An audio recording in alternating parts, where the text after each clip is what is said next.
What's going on, Canes fans? This is your boy Sammy D with Canes 365. It's another year. It's been a crazy year, 2020. But with all that said, we're here to bring y'all Miami Hurricanes football.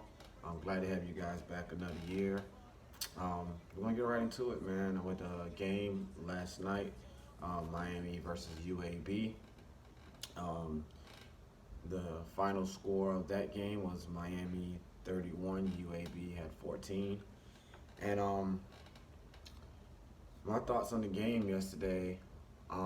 First of all, UAB, a lot of people don't know, played a game last week. I think they played. They're one of the first teams to actually play. They won their first game. Um, they're the best team in their conference. And the thing about that is, with them playing already and this being their second game, they already got their feet wet. There's nothing like live action. Our guys has been practicing against each other and running scrimmages, but there's nothing like actually live gameplay. So you're not able to play an actual game like UAB did and work out the kinks and watch film and see what you guys have to work out on and such. So Miami, that was their first game with a whole new offense. I mean, of course, it's not going to look good at first. That's why the second half was a whole lot better. So I think we did pretty good for our first game. I mean, think about it. Last year's team, it would have been a much closer game. I'll tell you that much. Because one thing I see from Derek King is, even if he doesn't have a great game, he does the number one thing: he does not turn the ball over. So that's very promising. And also we have a kicking game. I've never been so happy with a 21-yard field goal in my life. So that's two great signs. We're not going to turn the ball over, even though Mark Pope did have a muff on that punt return, and that's actually why UAB was able to get on the board for their first touchdown. It left the defense in a bad field position, pretty much. I think the ball was like around the 18, and then DJ Ivy got beat. Looked like on a little fade and go route.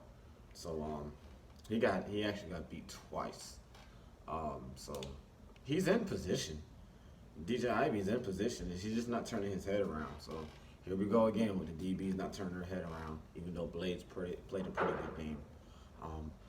But back to the offense. Offensively, I have some stats for you guys. So offensively, we had 495 yards of offense. So we almost had 500 yards offense. Passing 158. King had 144 yards with a touchdown. Not great, but like I said again, no turnovers. Cameron Harris, the heart and soul of the team, and I got to get an update on his injury status because it looked pretty bad. But we had 337 yards rushing collectively. So Cameron Harris had 134 yards with 2 touchdowns, and receiving was a struggle. Brevin Jordan led our team with just 3 receptions, 51 yards, and a touchdown. That's not going to get it done. So, but like I said, it's the first game of the year, and the offense is going to get going. So I'm not too worried about that. But no turnovers on offensively. That one turnover was on special teams. So I was actually surprised to see that Pope's returning kicks. But he did do better after that. He had some good returns there. And what's interesting to see is Garvin Hall is the backup punt returner. So that's something to look out for the rest of the year, to see if Garvin Hall stays back there as a punt returner. That's very interesting. He's one of the hard hitters, him and Amari Carter on the team. So it's kind of weird to see him back there returning punts. So defense only allowed 285 yards. That's not bad at all. 285 yards. That's not bad. A lot of people was not too happy with the way our defense performed. Of course, they looked bad at first, but they got it going there, towards the second half after we made some adjustments. They only allowed 205 yards passing, and rushing, which a lot of people was concerned about our rush defense. They only rushed for 80 yards. So you did what you're supposed to do. You're supposed to hold them under 100 yards. So They only rushed for 80 yards, so that's not that bad. And we didn't have any turnovers defensively, no turnovers. But um,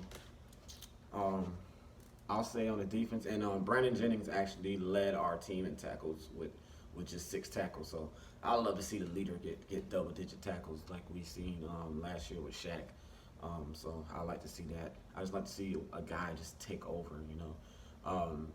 Rossi, Quincy Roche had a sack. He had the first sack of the year, so that was good to see right there.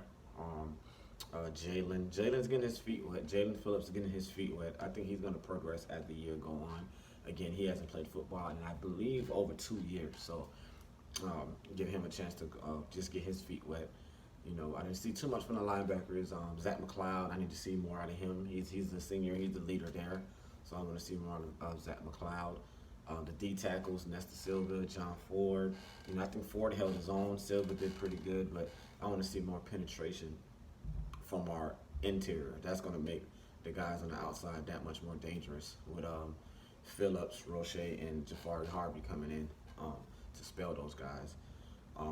And on the back end, on the secondary, like I mentioned, DJ Ivy, he's going to watch film, definitely.